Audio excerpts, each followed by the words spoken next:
اچھا، اب میں چاہوں گا کہ انشاءاللہ قرآن پاک ہماری باڈی پر کیا امپیکٹ ڈالتا ہے. کئی لوگ بیمار ہوتے ہیں، ہم میں سے بہت سارے لوگ بیمار ہوں گے. قرآن میں ہمارے جسمانی شفا کیسی ہے، اب ذرا یہ سنیے گا. قرآن پاک میں خود رب فرماتا ہے وَنُنَزِّلُ مِنَ الْقُرْآنِ مَا هُوَ شِفَاءٌ وَرَحْمَةٌ لِّلْمُؤْمِنِينَ، اور ہم قرآن میں وہ چیز اتارتے ہیں جو ایمان والوں کے لیے شفا اور رحمت ہے.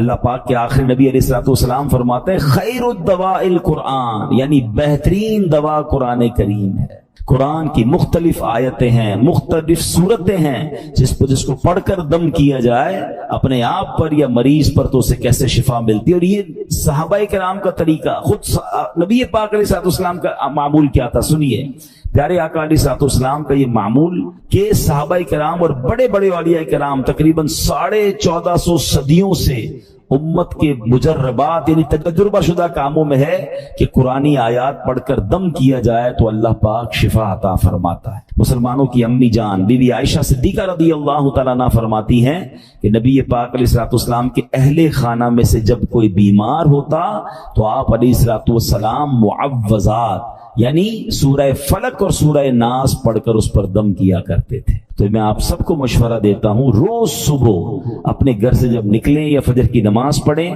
اول آخر درود پاک، سورہ فلق اور سورہ ناس پڑھ کر اپنے ہاتھ پر دم کریں اور پورے جسم پر پھیر لیں. اپنے بچوں پر اسکول جانے سے پہلے دم کریں، مدرسے میں جانے سے پہلے دم کریں. یہ گویا ان کا ایک حصار ہے. رات کو سوتے وقت یہ عمل کر لیں. یہ خود نبی پاک علیہ الصلوۃ والسلام کا عمل ہے. یہ انشاءاللہ بلاؤں سے، مصیبتوں سے آپ کی حفاظت بھی کرے گا اور یہ بیماریوں کو بھی دور کرے گا. ایک مرتبہ ایک صحابی نے بچھو کاٹنے پر سورہ فاتحہ پڑھ کر دم کیا، اللہ پاک نے اس مریض کو شفا عطا فرما دی. ایک صحابی کے قبیلے میں ایک پاگل شخص تھا جس کو لوگ زنجیروں سے باندھ کر رکھتے تھے. صحابی رسول نے 3 دن صبح و شام 3 مرتبہ سورہ فاتحہ پڑھ کر دم کیا، اللہ پاک نے اسے پاگل پن سے شفا عطا فرمائی. اللہ کے کلام میں کمال ہے. ہم کاش اللہ کے کلام سے محبت کریں اور اس کی برکتیں لوٹیں. ایک بار حضرت عمر فاروق رضی اللہ تعالیٰ عنہ کو کیسر روم کے بادشاہ نے خط لکھا، میرے سر میں درد ہے اور دائمی درد ہے، ٹھیک ہی نہیں ہوتا ہے. تو حضرت عمر رضی اللہ تعالیٰ نے اس کو ایک ٹوپی بھیج دی. اچھا، کمال یہ تھا جب وہ ٹوپی پہنتا درد ختم ہو جاتا، جیسی ٹوپی اتارتا درد پھر شروع ہو جاتا. اس بادشاہ نے کہا ہے کیا اس ٹوپی میں؟ جب اس ٹوپی کو کھولا گیا تو اس ٹوپی میں ایک کاغذ ملا جس پر بسم اللہ الرحمن الرحیم لکھا ہوا تھا. حضرت عمر نے لکھ کے بھیجا تھا. تو اس سے یہ بھی پتا چلا کہ تعویذات جو ہے اس میں کوئی حرج نہیں ہے کہ ان تعویذات میں اللہ کا نام ہو، اس میں قرآنی آیات ہوں. بعض اوقات ماد اللہ جادو اور اس طرح کی چیزیں، اس سے تو کوئی تعلق نہیں ہے، مگر قرآنی آیات اللہ کے نام پاکیزہ ناموں سے الحمدللہ بہت برکتیں ملتی ہیں. اور یہ صحابہ کرام اور ہمارے بزرگوں کے طریقے سے ثابت ہے. اب آخر میں چاہوں گا، میں ایک ایسی بات کرنے جا رہا ہوں جو انشاءاللہ آپ کو کام آئے گی کہ قرآن کریم کی کن کن صورتوں سے کن کن چیزوں سے فائدہ ہوتا ہے، آپ کے کون سے پرابلم سالو ہو سکتے ہیں، آپ کی کون سی بیماریاں حل ہو سکتی ہیں. گھر میں بہت سارے مسائل ہوتے ہیں، ہم بعضوں کا ٹینشن میں ہوتے ہیں کہ یار اس کا کوئی وظیفہ مل جائے، کوئی دم مل جائے. تو ڈائریکٹلی قرآن کریم جو ہے کن کن چیزوں پر انشاءاللہ امپیکٹ ڈالے گا اور آپ کو فائدہ ہوگا. آپ چاہیں تو اسے ریکارڈ کر لیں. اب سنتے ہیں، علماء کرام نے احادیث کی روشنی میں اور اپنے تجربے سے قرآنی سورتوں کی الگ الگ تاثیریں بیان کی ہیں. اب سنتے جائیے. سورہ فاتحہ 100 مرتبہ پڑھ کر جو دعا مانگی جائے وہ دعا قبول ہو جاتی ہے. سورہ بقرہ کی تلاوت سے شیطان گھر سے بھاگ جاتا ہے. آیت الکرسی پڑھنے سے محتاجی دور ہوتی ہے. سورۃ الکہف کو ہمیشہ پڑھنے والا دجال کے فتنوں سے محفوظ رہے گا.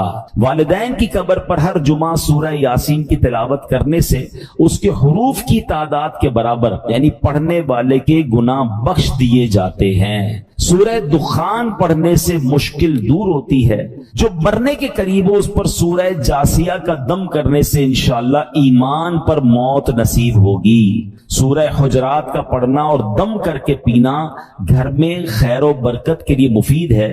سورہ قاف، کئی لوگ ہوتے ہیں جن کی فصلیں ہوتی ہیں، باغ ہوتے ہیں، تو اس کے بارے فرمایا کہ سورہ کاف پڑھنے سے باغ میں پھلوں کی کثرت ہوتی ہے، سورہ رحمان 11 بار پڑھنے سے تمام مقاصد پورے ہوتے ہیں، سورہ واقعہ جو شخص روزانہ پڑھے گا اسے کبھی فاقہ نہ ہوگا، سورۃ الملک کو ہر رات پڑھنے والا عذاب قبر سے محفوظ رہے گا، سورۃ المزمل کو 11 بار پڑھنے سے ہر مشکل آسان ہو جاتی ہے۔ جو بچے حفظ کر رہے ہوتے ہیں ان کے لیے سنیے، سورۃ المدثر کو پڑھ کر حفظ قرآن کی دعا مانگنے سے قرآن کریم کا یاد کرنا آسان ہو جاتا ہے۔ مریض کے پاس سورہ مجادلہ پڑھنے سے درد میں آرام ملے گا، سورہ لیل، مرگی کے دورے پڑھتے ہیں کچھ لوگوں کو، تو سورہ لیل پڑھ کر مرگی کے مریض کے کان میں دم کرنے سے فائدہ ہوتا ہے، سورہ رحمان لکھ کر پینا تلی یعنی سپلین کے مرض میں مفید ہے، سورہ النازعات پڑھنے کی برکت سے جان نکلنے کی تکلیف نہیں ہوتی ہے، سورۃ ضحیٰ پڑھنے سے بھاگا ہوا آدمی واپس آ جائے گا، سورہ علم نشرح جس مال پر پڑھ کر دم کر دیا جائے اس میں خوب برکت ہوتی ہے، سورہ 3 مرتبہ پڑھنے سے اخلاق و کردار بہترین ہوتے ہیں، سورۃ العلق میں جوڑوں کے درد کا علاج ہے، بزرگ بیٹھے ہوں گے جوڑوں میں درد ہوتا ہے تو سورہ علق پڑھیں تو انشاءاللہ جوڑوں کے درد کا علاج ہے، جو کوئی صبح و شام سورہ قدر انا انزلناہ فی لیلۃ القدر پڑھے اللہ کریم اس کی عزت بڑھا دے گا۔ برس اور یرقان یہ بھی بڑے مرض ہیں، فرمایا سورہ بینہ برس اور یرقان کا اس میں علاج ہے، جس آدمی یا جانور کو نظر لگی ہو اس پر سورہ عادیات کا دم کر دیں، یہ بڑا مفید ہے، سورہ قارعہ پڑھنے سے بلاؤں سے حفاظت رہتی ہے، جس پر قرض ہو غور سے سن لے، سورہ تکاثر 300 بار پڑھ لے تو انشاءاللہ بہت جلد قرض ادا ہو جائے گا، سورہ عصر پڑھنے سے غم دور ہوتا ہے، فرمایا کوئی دشمن کا خوف ہو سورہ قریش پڑھے تو اس سے انشاءاللہ جان کی حفاظت ہوتی ہے، اور سبحان اللہ سورہ فلق اور سورہ ناس سے جن حاسدین اور شیطان سے حفاظت رہتی ہے، قل هو اللہ احد سورہ اخلاص یہ تہائی قرآن کے برابر ہے، کوئی 3 بار سورہ اخلاص پڑھ لے اسے پورے قرآن پڑھنے کا ثواب ملتا ہے۔ تو یہ ہے میرے رب کا کلام، قرآن سے محبت کیجئے، قرآن سے علاج کیجئے،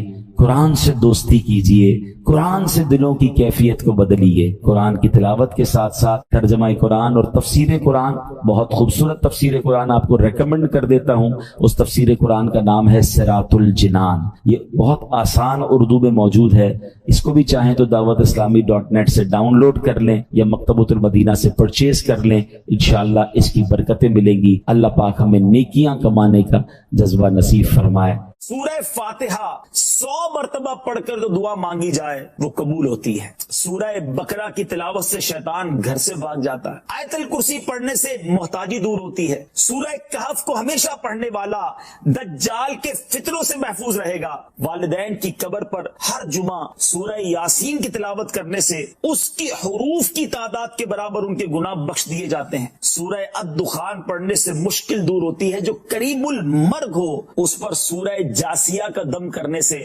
خاتمہ بالخیر ہوتا ہے، سورہ حجرات کا پڑھنا اور دم کر کے پینا گھر میں خیر و برکت کے لیے مفید ہے، سورہ قاف پڑھنے سے جو باغ ہوتے ہیں ان کے پھلوں میں کثرت ہوتی ہے، سبحان اللہ، سورہ رحمان 11 بار پڑھنے سے تمام مقاصد پورے ہوتے ہیں، سورہ واقعہ جو شخص روزانہ پڑھے گا اسے کبھی فاقہ نہ ہوگا، سورہ ملک کو ہر رات پڑھنے والا عذاب قبر سے محفوظ رہے گا، سورہ مزمل کو 11 بار پڑھنے سے ہر مشکل آسان ہو جاتی ہے، سورہ مدثر کو پڑھ کر حفظ قرآن کی دعا مانگنے سے قرآن کریم کا یاد کرنا آسان ہو جاتا ہے، جو بچے حفظ کر رہے ہیں ان کے لیے زبردست وظیفہ ہے، سورہ النازعات پڑھنے سے جان کنی کی تکلیف نہیں ہوگی، سورہ ضحیٰ پڑھنے سے بھاگا ہوا آدمی واپس آ جائے گا، سورہ علم نشرح کو جس مال پر پڑھ دیا جائے اس میں خوب برکت ہوتی ہے، سورہ 3 والتین والزیتون جو ہے 3 مرتبہ پڑھنے سے اخلاق و کردار بہتر ہوتے ہیں، سورہ علق میں جوڑوں کے درد کا علاج ہے، سورہ قدر جو صبح و شام پڑھے اللہ عز و جل اس کی عزت بڑھا دے گا، سورہ بینہ برس اور یرکان کا علاج ہے. جس آدمی یا جانور کو نظر لگی ہو اس پر سورہ عادیات کا دم مفید ہے. سورہ قارعہ پڑھنے سے بلاؤں سے حفاظت رہتی ہے. سورہ تکاثر کو 300 بار پڑھنے سے جلد قرض ادا ہو جاتا ہے. کئی لوگ کہتے ہیں جناب قرض بہت ہے، چلے قرآن کا وظیفہ لے لیں، الہاکم التکاثر. یہ جو سورت ہے 300 بار پڑھنے سے بہت جلد قرض اتر جاتا ہے. سورہ عصر پڑھنے سے غم دور ہو جاتا ہے. سورہ ہمزہ اور سورہ فیل دشمن کے شر سے حفاظت کے لیے، اور سورہ قریش جان کی حفاظت کے لیے بڑی مجرب ہے، بڑا کمال کا وظیفہ ہے. سورہ ماعون بڑی مشکل کے وقت میں پڑھنا بہت مفید ہے. سورہ کوثر کی تلاوت سے بے اولاد صاحب اولاد ہو جاتا ہے. کئی بے اولاد بھی وظائف مانگ رہے ہوتے ہیں. سورہ کافرون چوتھائی قرآن کے برابر ہے. سورہ زلزال نصف قرآن کے برابر ہے. سورہ اخلاص تہائی قرآن کے برابر ہے. اور سورہ فلق اور سورہ ناس سے جن اور شیطان اور حاسدوں کے شر سے حفاظت رہتی ہے. حضرت جبیر بن مطعم رضی اللہ تعالیٰ عنہ صحابی رسول ہیں. آپ نے فتح مکہ سے پہلے اسلام قبول کیا، مدینہ منورہ میں رہتے تھے، وہیں آپ نے وفات پائی. آپ رضی اللہ تعالیٰ عنہ اپنے اسلام قبول کرنے کا واقعہ بیان کرتے ہیں. کیسے اسلام قبول ہوا ان کا؟ کہتے ہیں غزوہ بدر میں جو غیر مسلم قید ہو گئے تھے، میں اہل مکہ کی طرف سے ان قیدیوں کے لیے نیگوشیشن کرنے کے لیے مدینہ منورہ آیا تھا. جب یہاں پہنچا تو مغرب کا وقت تھا. جناب رسول اللہ صلی اللہ علیہ وسلم مغرب کی نماز پڑھا رہے تھے. آپ علیہ الصلوۃ والسلام کی آواز مبارک مسجد کے باہر سے سنائی دے رہی تھی. نبی پاک سورہ والطور کی تلاوت فرما رہے تھے. میں بھی قرآن پاک کی تلاوت سننے لگا. مسلمان نہیں تھے مگر نبی پاک کی زبان سے قرآن کی تلاوت، کہتے ہیں بڑا انسپائرڈ ہوا اور میں بھی تلاوت قرآن سننے لگا.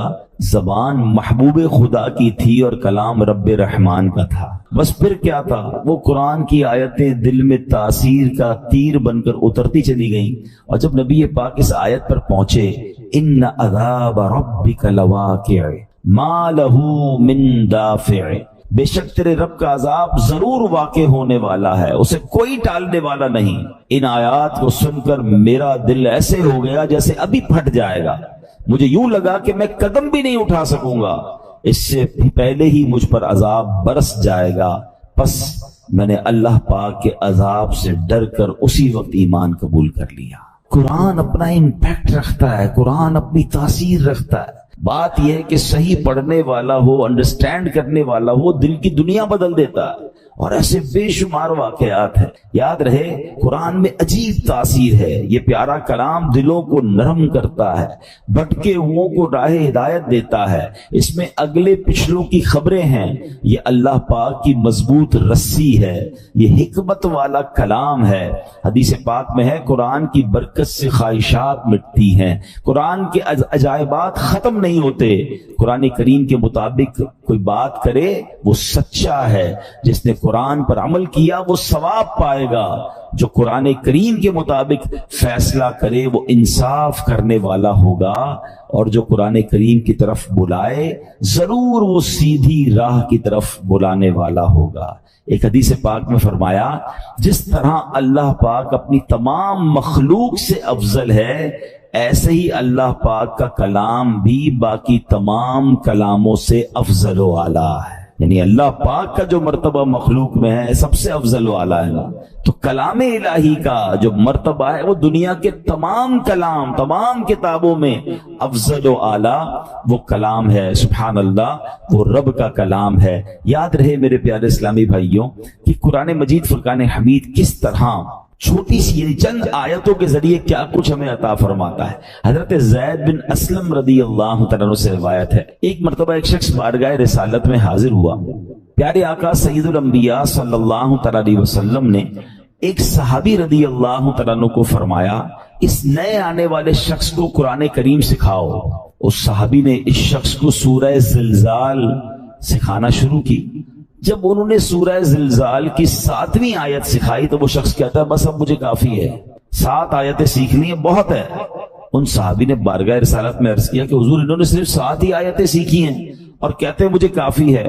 نبی پاک علیہ السلام نے فرمایا اسے چھوڑ دو، اسے فقاہت یعنی دین کی سمجھ مل گئی ہے، یعنی 7 آیتیں سیکھ کر، کیونکہ آیتیں تو قرآن کی ہر آیت میں خزانہ ہے نا، جس نے دل سے سیکھ لیا، سمجھ لیا، میسج آف قرآن لے لیا، وہ 7 آیتیں اس کے لیے زندگی بھر کے لیے کافی ہو جاتی ہیں۔ تو قرآن ایسا خزانہ ہے، سبحان اللہ، میرے رب کا کلام ہے قرآن، واہ کیا بات پیارے قرآن کی، مصطفیٰ پر ہوا ہے یہ نازل، اس میں ہر شے کا ہے بیان شامل، سب سے افضل کتاب ہے قرآن، واہ کیا بات پیارے قرآن کی۔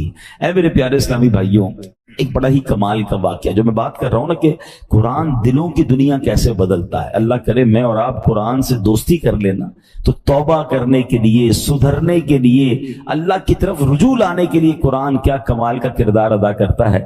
حضرت ابو ہاشم رحمۃ اللہ تعالی علیہ فرماتے ہیں ایک مرتبہ میں بصرہ جانے کے لیے ایک کشتی میں سوار ہوا، اس کشتی میں ایک مرد بھی تھا، اس کی کنیز بھی تھی، ان کا پلان کچھ اور تھا، برے کام کرنے کا پلان تھا۔ وہ کہتے جب کشتی آگے بڑھی تو اس مرد نے اپنی کنیز سے کہا ذرا شراب نکالو، شراب لائی گئی، وہ مرد کشتی میں بیٹھ کے شراب پینے لگا، اپنی کنیز کو کہا کچھ گانا سناؤ، وہ کنیز جو ہے وہ گانا گانے لگی۔ تھوڑی دیر بعد انہوں نے مجھے دیکھا، ابو ہاشم رحمۃ اللہ تعالیٰ کہتے کہ آپ یہ گانا گا رہی ہے، آپ کے پاس اس سے اچھی کوئی چیز ہے؟ وہ اللہ والے تھے، انہوں نے ان کے سامنے قرآن پڑھنا شروع کیا۔ اب قرآن میں جو ردھم ہے، قرآن میں جو خوبصورتی ہے، قرآن جو دلوں کو امپیکٹ ڈالتا ہے، کیا خوبصورت آیتوں کو انہوں نے انتخاب کیا۔ انہوں نے قرآن پاک کی سبحان اللہ کون سی سورہ پڑھی؟ سورہ تکویر۔ یہ ہلا دیتی ہے سورت، اگر سمجھ کے پڑھے نا بندہ کہ جس میں کس طرح قیامت کا رب نے بیان کیا۔ 30ویں پارے میں یہ سورت ہے، آپ نے تلاوت شروع کر دی، اذا الشمس کورت وَإِذَا النُّجُومُ انْكَدَرَتْ وَإِذَا الْجِبَالُ سُيِّرَتْ۔ ترجمہ کیا ہے اس کا؟ جب سورج کو لپیٹ دیا جائے گا اور جب تارے جھر پڑیں گے اور جب پہاڑ چلائے جائیں گے۔ ان آیات کو سن کر وہ شخص رونے لگا، جو شراب پی رہا تھا وہ فوراً کپ کپی آگ تاری ہو گئی، رونے لگا۔ حضرت نے جب یہ آیت تلاوت کی وَإِذَا الصُّحُفُ نُشِرَتْ، اور جب نامہ اعمال کھولے جائیں گے تو وہ کہنے لگا اے کنیز میں تجھے اللہ پاک کی رضا کے لیے آزاد کرتا ہوں، اس شراب کو بہا دو۔ پھر اس نے مجھے قریب بلایا اور کہنے لگا میرے بھائی تم کیا کہتے ہو، کیا اللہ پاک میری توبہ قبول فرمائے گا؟ اللہ اکبر، اللہ والے تھے، کیا جواب بھی قرآن سے ہی دیا اور قرآن کی وہ آیت تلاوت کی، ان اللہ یحب التوابین ویحب المتطہرین۔ سبحان اللہ۔ ترجمہ کنز العرفان، بے شک اللہ بہت توبہ کرنے والوں سے محبت فرماتا ہے اور خوب صاف ستھرے رہنے والوں کو پسند فرماتا ہے۔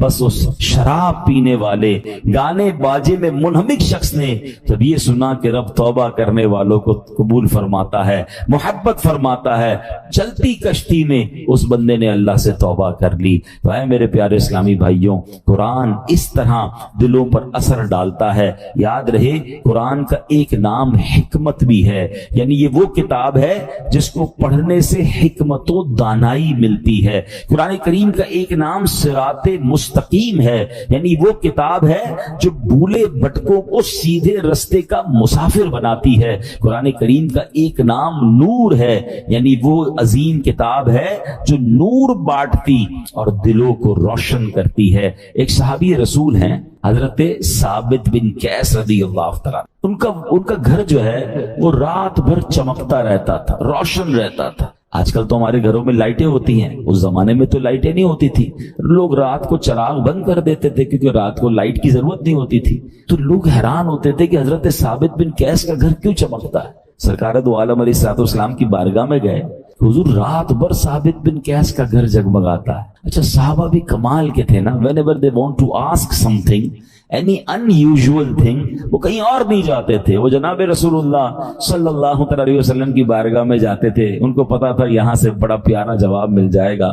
سرکار دو عالم علیہ الصلوۃ والسلام نے فرمایا یقیناً ثابت بن قیس رات کو سورہ بقرہ کی تلاوت کرتے ہوں گے۔ صحابہ گئے، جا کر پوچھا، ثابت بن قیس نے کہا کہ ہاں میں واقعی گھر میں رات کو سورہ بقرہ کی تلاوت کرتا۔ تو یہ ہے قرآن، یہ ہے قرآن کا نور۔ سبحان اللہ۔ چھوڑو یہ ظلمتوں کے شکوے، کرو نہ ہر دم، چھوڑو یہ ظلمتوں کے شکوے، کرو نہ ہر دم ہے روشنی کی خواہش قرآن پڑھ کے دیکھو. تو قرآن پاک کی کیا بات ہے. اب قرآن پاک جہاں طبیعتوں پر اثر ڈالتا ہے، انسان کی کیفیتوں پر اثر ڈالتا ہے، وہ قرآن کریم امراض کو بھی دور کرتا ہے. جی ہاں، قرآن کریم باطنی امراض کو بھی دلوں کے صاف کرتا ہے، جسمانی امراض کو بھی کیسے دور کرتا ہے. ذرا سنیے گا، قرآن میں اللہ فرماتا ہے یا ایھا الناس قد جاءتکم موعظۃ من ربکم وشفاء لما فی الصدور. ترجمہ کنز العرفان، اے لوگو تمہارے پاس تمہارے رب کی طرف سے نصیحت اور دلوں کی شفا آ گئی. مشہور مفسر قرآن حکیم الامت حضرت مفتی احمد یار خان نعیمی رحمت اللہ تعالی اس آیت کے تحت فرماتے ہیں قرآن کریم رب کی طرف سے بندوں کی روحانی پرورش کا ذریعہ ہے. دل کی بیماریاں جو ان پٹ ہوتا ہے نا، دل کی جو باطنی بیماریاں ہیں، فرمایا جہالت، شک، شرک، نفاق، برے عقیدے، برے اخلاق، حسد، کینہ، ہوس، دنیا کی حرص، عداوت، یہ تمام گناہ جو ہیں ان سے قرآن کریم ان سب کی اصلاح کرنے والا ہے. اللہ کرے کہ ہم قرآن کو پڑھیں اور دل سے پڑھیں، انڈرسٹینڈ کرنے کی کوشش کریں کیسے امپیکٹ ڈالتا ہے. ایک اور واقعہ سنیں. اللہ ان توبہ کرنے والوں کے صدقے ہمیں بھی سچی توبہ عطا فرمائے. علامہ ابن جوزی رحمت اللہ تعالی لکھتے ہیں ایک عبادت گزار بزرگ تھے، 40 سال تک بر اعظم افریقہ کا بڑا مشہور ملک سوڈان، وہاں ایک غار میں رہ کر اللہ کی عبادت کرتے تھے. کہتے ہیں میں اس غار میں تھا تو ایک شخص اس غار میں آ گیا اور اس کے پاس کھانا بھی تھا، شراب بھی تھی. وہ آ کر بیٹھ گیا، اس نے مجھے دیکھا نہیں، میں اسے نظر نہیں آ رہا تھا. تو اس نے شراب پینا جب جیسے ہی شروع کی، برتن اٹھایا تو میں نے اونچی آواز میں قرآن پاک کی یہ آیت تلاوت کی. یہ آیت جو ہے نا کئی لوگوں کی توبہ کا سبب بنی ہے. بڑے بڑے بزرگ جو ہیں جو بدلے ہیں، جو ان کی لائف کا ٹرننگ پوائنٹ تھا نا، وہ یہ ایک قرآن پاک کی آیت ہے. کبھی موقع ملا تو میں انشاءاللہ اس آیت کو مزید اس کے واقعات بیان کروں گا. حضرت کہتے ہیں کہ میں نے اس شرابی کے سامنے غار میں بیٹھ کر قرآن کی آیت پڑھی. ذرا اس آیت کا ترجمہ بھی سنیے گا. آیت کیا ہے؟ پارہ 27 ہے، سورہ حدید، آیت نمبر 16. اللہ فرماتا ہے الم یأن للذین آمنوا ان تخشع قلوبہم لذکر اللہ. کیا ایمان والوں کے لیے ابھی وہ وقت نہیں آیا کہ ان کے دل اللہ کی یاد اور اس کے حق کے لیے جھک جائیں؟ کیا اب بھی وہ وقت نہیں آیا؟ قرآن نے گویا ہلایا ہے، جھنجھوڑا ہے. اب اس زمانے کے لوگ تو عربی سمجھتے تھے، تو وہ کہتے ہیں جیسے ہی میں نے وہ آیت پڑھی تو نوجوان رک گیا شراب پینے سے، دائیں بائیں دیکھا، اس کو کوئی نظر نہیں آیا. جیسے ہی دوبارہ اس نے برتن شراب کا اٹھایا، میں نے پھر یہ آیت پڑھی الم یأن للذین آمنوا ان تخشع قلوبہم لذکر اللہ. کیا ایمان والوں کے لیے ابھی وہ وقت نہیں آیا کہ ان کے دل اللہ کی یاد اور اس کے حق کے لیے جھک جائیں؟ اب کی بار تو جب قرآن کریم اس نے سنا تو اس کے دل میں یہ باتیں تاثیر کا تیر بن کر اتر گئی.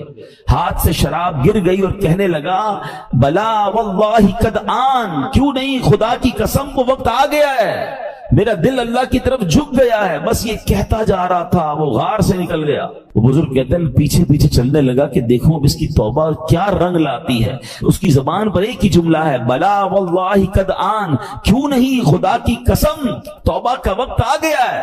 بزرگ کہتے ہیں اسی کیفیت میں جا رہا تھا، آگے بہت بڑا دریا آ گیا، مگر وہ اپنی کیفیت میں تھا، بغیر سوچے سمجھے دریا پر پیر رکھا. مگر میں دیکھ کر حیران ہو گیا کہ وہ دریا کے اوپر سے چلتا ہوا نکل گیا. جو تھوڑی دیر پہلے شراب پی رہا ہے، سچی توبہ کرتا ہے، اللہ اس کو کون سا مرتبہ عطا فرما دیتا ہے. تو یہ ہے قرآن، یہ ہے قرآن کی تاثیر، یہ ہے قرآن کا امپیکٹ. ہمارا پرابلم یہ ہے کہ ہمارے گھروں میں برسوں سے قرآن ہے، شاید ہر سال قرآن خوانی کرتے ہیں، پورا ہر سال رمضان میں تلاوت کرتے ہیں، بٹ ہم انڈرسٹینڈ نہیں کرتے، اس کو سمجھنے کی کوشش نہیں کرتے، اس کا ایکسنس، اس کے عطر لینے کی کوشش نہیں کرتے. ورنہ واللہ جس دن آپ قرآن